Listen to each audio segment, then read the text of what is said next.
ምንትዋብ ታሪካዊ ልቦለድ ደራሲ ሕይወት ተፈራ ተራኪዎች መሰረት አሰፋና ጅላሉ አወል ምንትዋብ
ወንድ ነው እያለ ጃን ተከል ግልብጥ ብሎ ወጣ። ሴቶች እልልታቸውን አቀለጡት። ጎንደር የምስራቹ ደረሳት፣ ፈነደቀች። ራቅ ካሉ ቦታዎች ሳይቀር ጎንደሬዎች እየከነፉ ጃን ተከል ደረሱ። እቴጌ ወንድ ልጅ ተገላገሉ። 3 ጊዜ ሲተኮስ ቆጥር ያለው ወንድ ነው። ንጉሡ አልጋ ወራሽ አገኙ ይላል አንዱ። 3 ቆጥር ሰጥቷን ስል 4 ሲደገም እንዲያማ 7 ነው የሚሆን ወንድ ነው ብዬ ሱራጥ መጣው ይላል ሌላው። የዕጣና የውርርድ አሸናፊዎች የድል ዋጋቸውን ጠየቁ። ንግርቶች ሁሉ እንደገና ተነገሩ። የቅድስት ወለተ ጴጥሮስ ትንቢት ተነሳ። የእሷ ንግርት መሬት አይወድቅም ተባለ። በየደብሩ ካህናት ደውል አሰሙ፣ ዘመሩ፣ አሸበሸቡ። መነኮሳት ሕልማቸውን ተለዋወጡ። ደስታ በደስታ ሆኑ። የበካፋ የስልጣን ተቀናቃኞች ወሬውን ሲሳሙ ደነገጡ። ተስፋቸው እንደ እንፋሎት ተነነ። የማስመሰል ካባ የደረቡ አንጀታቸው ያረረ ወንድ ልጅ በመወለዱ ከልብ የተደሰቱ መኳንንት፣ ካህናትና ሊቃውንት ከቅርብና ከሩቅ ደስታቸውን ለመግለጽ ወደ ቤተ መንግሥት ጎረፉ። ለሕፃኑም መልካም ምኞታቸውን አሽጎደጎዱ። ሕፃኑ በአያቱ በአጼ አዲያም ሰገድ ኢያሱ ስም ተጠራ። ግብር በየቀኑ ገባ። ኢያሱ በወጉ መሰረት በ40 ቀኑ ክርስትና ተነሳ።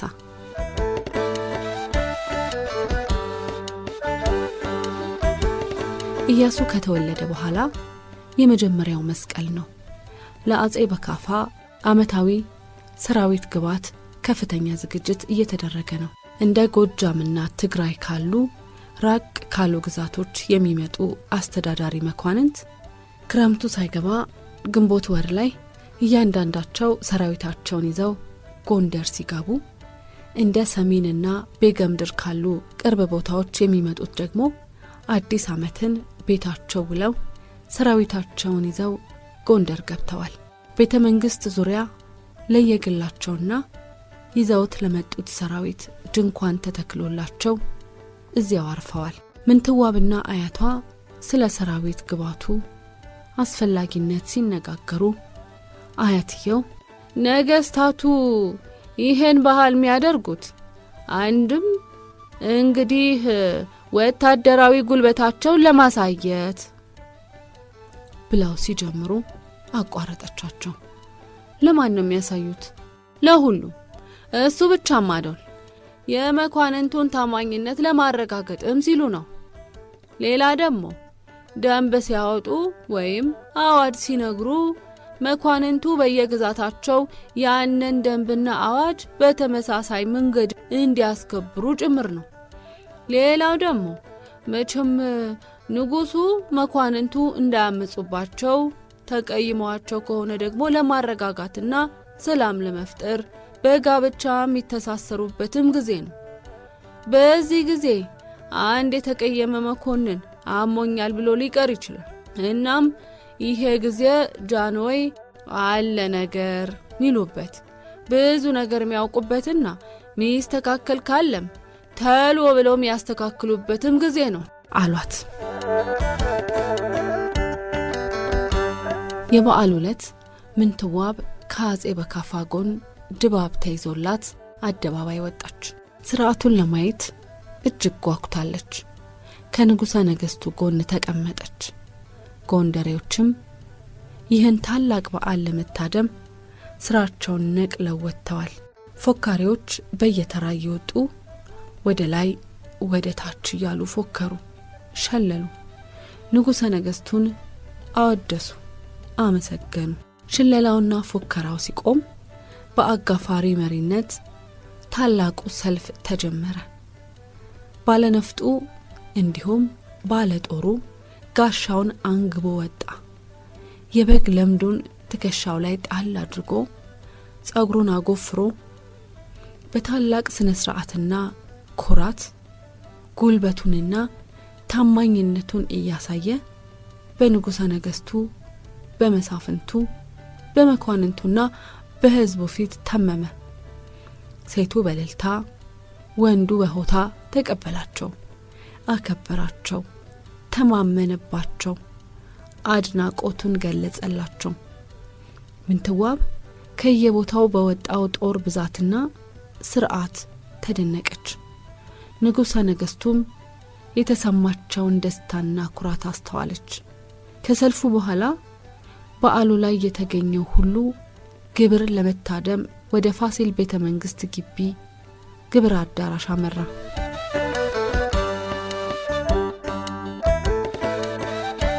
በሚቀጥሉት ቀናትም ንጉሠ ነገሥቱ በተለያዩ ጉዳዮች ላይ ከመሳፍንቱና ከየግዛቱ ከመጡት መኳንንት ጋር ስለ ሀገር ደህንነት፣ ስለ ወሰን አጠባበቅ፣ ስለ ግብር አሰባሰብ የመሳሰሉ ጉዳዮች ላይ መከሩ። ከየግዛቱ የመጡት መኳንንትም መስቀልን አክብረው መስከረም መጨረሻ ላይ ወደ የመጡበት ተመለሱ። እንደዚህ ያለም ለምንትዋብ ዓለም ሙሉ ሆነችላት። ሕይወትም አዲስ ትርጉም ሰጠቻት። ተናክቶባት የነበረውን በራሷ መተማመንን መለሰችላት። ጥንካሬ ያከለችላት። ቤተ መንግስት ውስጥ የሚኖራትን ስፍራ እንድታመቻች በር ከፈተችላት። ቤተ መንግስትም ዓለምን በተለየ እንድትመለከት አደረጋት። ውሉም እየሰፋላት መጣ።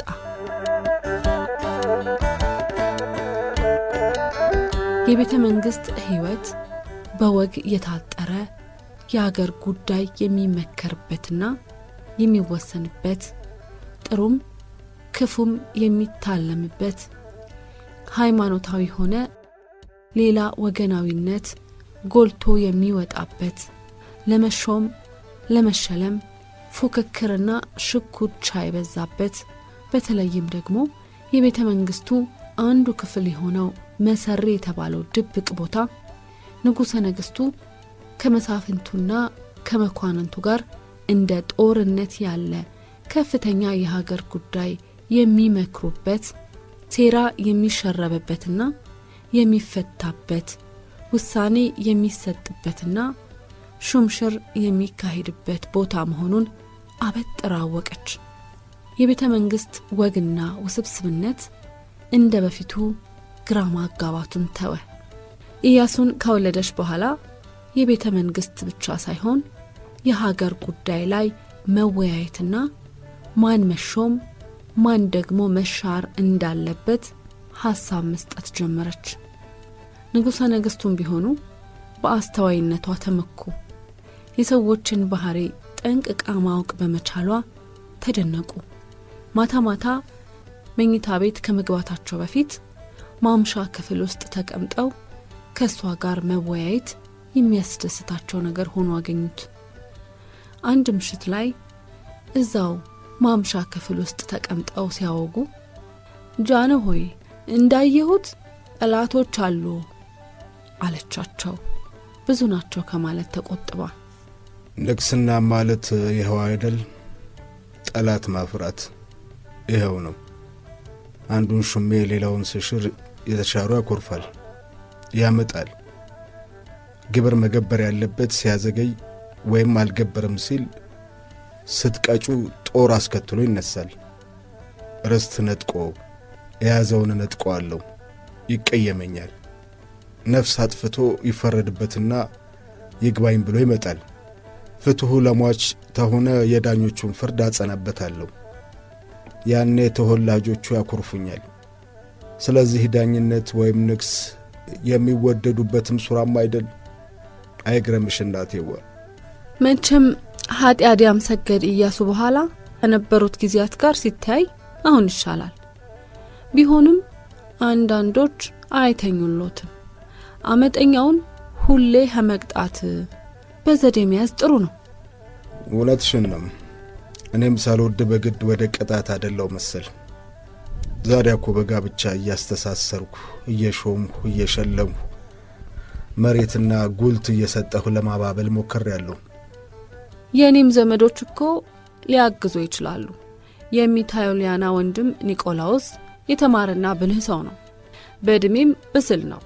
ቀኝ እጆ አማካሪው ሊሆን ይችላል።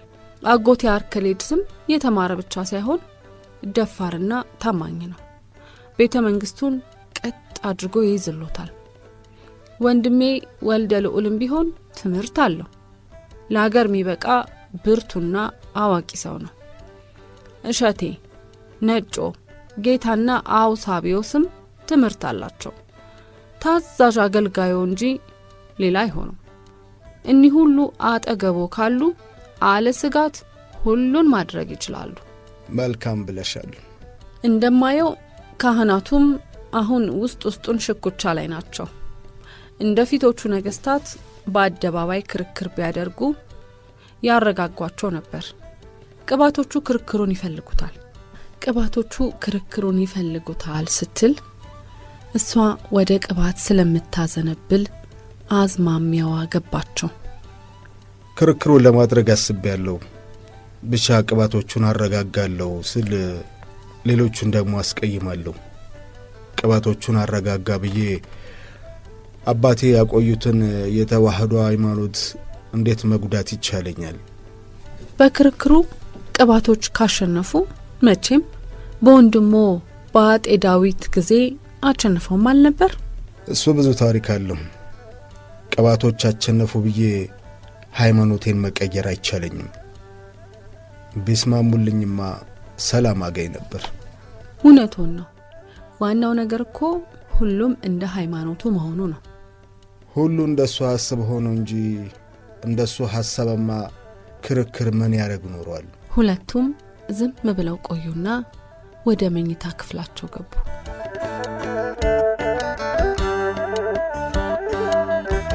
ብዙም ሳይቆዩ ስለ ፍቅሯና ስለ አስተዋይነቷ ሲሉ በእድሜ የገፋውን ኒቆላውስን ግራዝማችነት፣ አርከሌድስን የአሪንጎ አስተዳዳሪ፣ በኋላም የእልፍኝ አዛዥ በማለት ማዕረግ ሰጧቸው።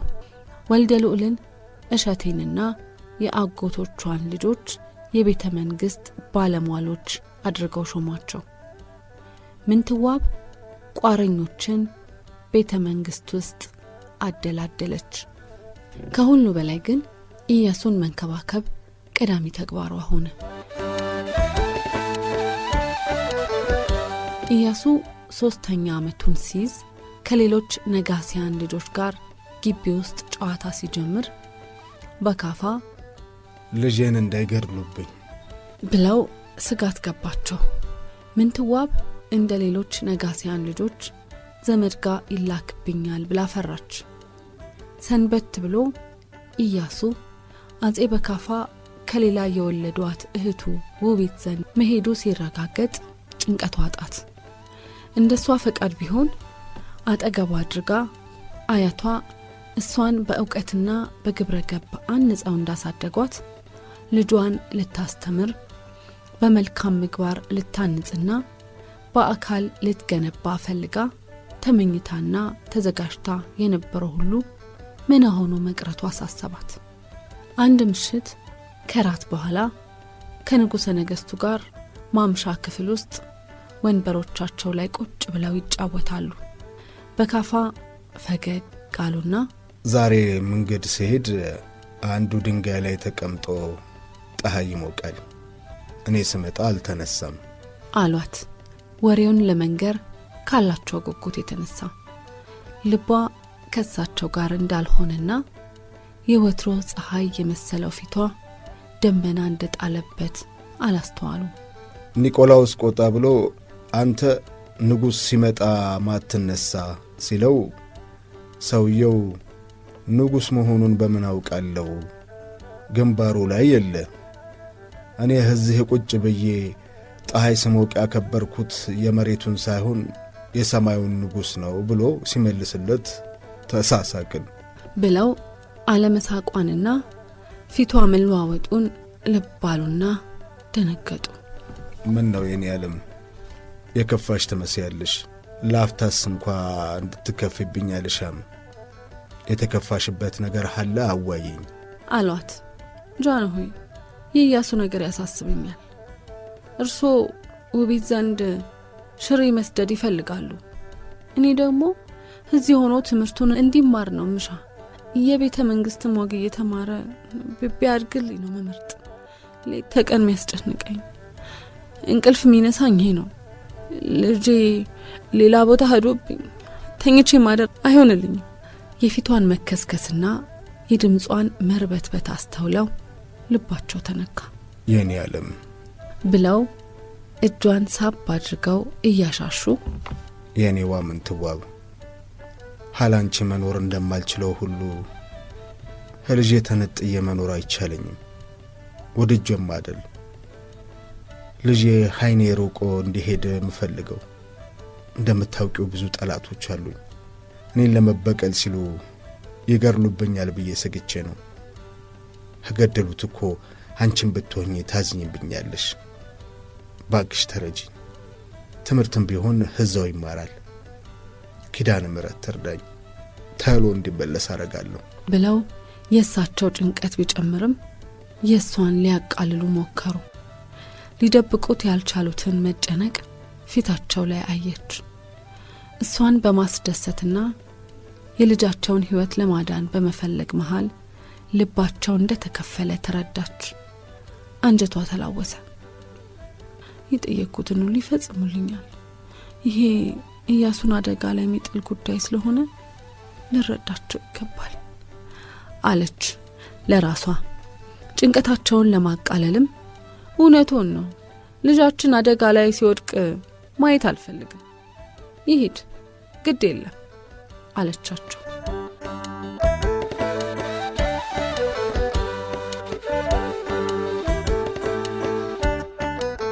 ኢያሱ በጥቂት ሳምንታት ውስጥ እህቱ ጋር ሽሬ ተላከ። ምንትዋብ እንባዋን ረጨች፣ በናፍቆት ባባች። ልጇ አጠገቧ ባለመኖሩና ያሰበችለትን ሁሉ ማድረግ ባለመቻሏ ቅር ተሰኘች። አያቷ ቋራ ሄደው ከእናቷ ጋር ተመልሰው መጥተው አጠገቧ ቢሆኑ ከልጇ ጋር በመለያየቷ ምክንያት የተፈጠረውን ክፍት ቦታ ሊሞሉ አቃታቸው።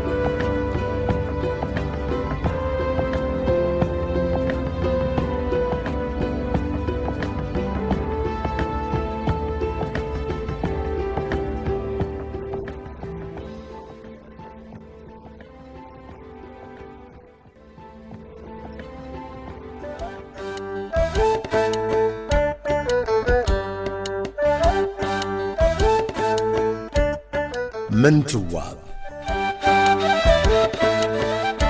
ታሪካዊ ልቦለድ ደራሲ ሕይወት ተፈራ፣ ተራኪዎች መሠረት አሰፋና ጅላሉ አወል።